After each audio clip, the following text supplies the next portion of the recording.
नमस्कार, मैं हूं बादशाह खान। आप देख रहे हैं एशिया न्यूज़। अगर आपसे ये कहा जाए या अगर आपसे ये पूछा जाए कि झारखंड में स्कूल की फीस और बस किराया राज्य सरकार के द्वारा माफ़ हो गई है तो शायद आप असमंजस में पड़ जाएंगे या फिर आपके पास इसका सीधा जवाब नहीं होगा। आपको बताते चलें कि राज्य सरकार की टुकड़े टुकड़े में कई बार ये स्टेटमेंट आई है कि स्कूल की फीस और बस का किराया माफ़ कर दिया गया है। हालांकि कुछ उपायुक्त ने भी लेटर इशू किया था कुछ स्कूल के संचालकों को कि स्कूल की फीस इस अवधि में, इस लॉकडाउन अवधि में नहीं ली जाए। इसी बीच कांग्रेस प्रवक्ता ने ये कहा कि दबाव नहीं बनाना चाहिए, तो ऐसे में ये मामला थोड़ा राजनीतिकरण की तरफ जा रहा है। अब स्कूल की फीस और बस किराए को लेकर लाखों अभिभावक पूरी तरह से दिग्भ्रमित हैं। उनके बीच में ये बेचैनी है। अभिभावक संघ क्या इस मामले को किस तरह से देख रहा है? अजय राय, जो अभिभावक संघ के अध्यक्ष हैं झारखंड प्रदेश के, आज वो तस्वीर साफ करेंगे कि इस स्टेट में स्कूल की फीस और बस का किराया माफ होगा या नहीं होगा। हालांकि आपको बताते चले कि राज्य सरकार की तरफ से ये बात आई थी कि चीफ सेक्रेटरी के नेतृत्व में एक समिति बनाई जाएगी। लगता है अभी वो समिति नहीं बनी है। इसलिए आज ये जानना जरूरी है, एशिया न्यूज़ की ये मुहिम थी कि इस लॉकडाउन पीरियड में स्कूल की फीस और बस का किराया माफ होगा या नहीं होगा। अजय जी, आपका एशिया न्यूज़ में स्वागत है। लाखों करोड़ों जनता जानना चाहती है कि इस लॉकडाउन पीरियड में स्कूल की फीस और 3 महीने की फीस और बस का किराया उन्हें देना है या नहीं देना है। देखिए, अभी तक राज्य सरकार की ओर से यह स्पष्ट नहीं हो पाया है, क्योंकि राज्य सरकार की ओर से अभी तक नोटिफिकेशन जो है वो हो नहीं पाया है। जो उन्होंने बताया कि एक कमेटी 3 लोगों की बनेगी और वो समीक्षा करेगी। समीक्षा के उपरांत जो है वो सारी चीज़ें जो है देखने के बाद उपरांत उसका नोटिफिकेशन होगा तो उसमें करना क्या है। लेकिन शिक्षा मंत्री का लगातार जगन्नाथ महतो जी का बयान आ रहा है कि सभी स्कूल जो है कम से कम लॉकडाउन अवधि 3 महीने का फीस जो है वो अप्रैल से जून तक का नहीं ले। इसके बावजूद भी लगातार स्कूल अभिभावकों के ऊपर में दबाव बना रहे हैं कि आपको स्कूल फीस जमा करना है, और तरह तरह के नोटिस जो है उनको दिए जा रहे हैं। कहीं किसी स्कूलों में नोटिस इसको लेकर के दिया रहे कि अगर आप किताब लेने आते हैं स्कूल में तो पहले आपको फीस जमा करना होगा, फिर आपको किताब मिलेगा।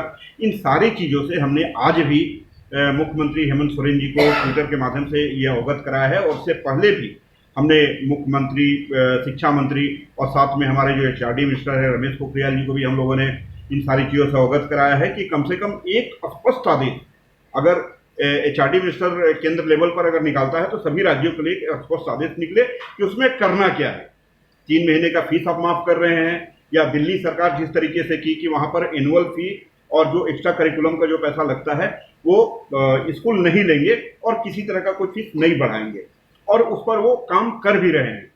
क्योंकि वहाँ दिल्ली के अंदर जो जितने भी प्राइवेट स्कूल हैं वहाँ पर एनुअल फीस काफ़ी ज़्यादा है। उस बनिश पर झारखंड के अंदर एनुअल फीस कहीं पे 22,000, कहीं पर 18,000, कहीं पर 12,000, कहीं पर 10,000 इस टाइप से करके लिए जाते हैं। हमारा ये कहना है कि अगर शिक्षा मंत्री इस बात को लेकर के कोई चिट्ठी अगर निकालते हैं कि साहब आपको 3 महीने का एनुअल फीस ही नहीं लेना है, बस का फीस नहीं लेना है, एक्स्ट्रा करिकुलम नहीं लेना है जो दिल्ली सरकार की है, और नहीं तो दूसरी तरफ जो 3 महीने फीस माफी की बात हो रही है उस पर भी एक स्पष्ट आदेश निकलना चाहिए। लेकिन अभी तक सरकार के अंदर ही कहीं स्पष्टता दिखाई नहीं दे रही है। वहीं पर उनके सहयोगी दल जो कांग्रेस के जो एक तथाकथित प्रवक्ता, जो जानकारी हमें मिली कि ये कांग्रेस का ऑफिशियल बयान नहीं है, उनका व्यक्तिगत बयान है, उसको लेकर के कल कांग्रेस के आला नेताओं ने उनका काफी स्पष्टीकरण उनसे मांगा भी है और पूछा भी है।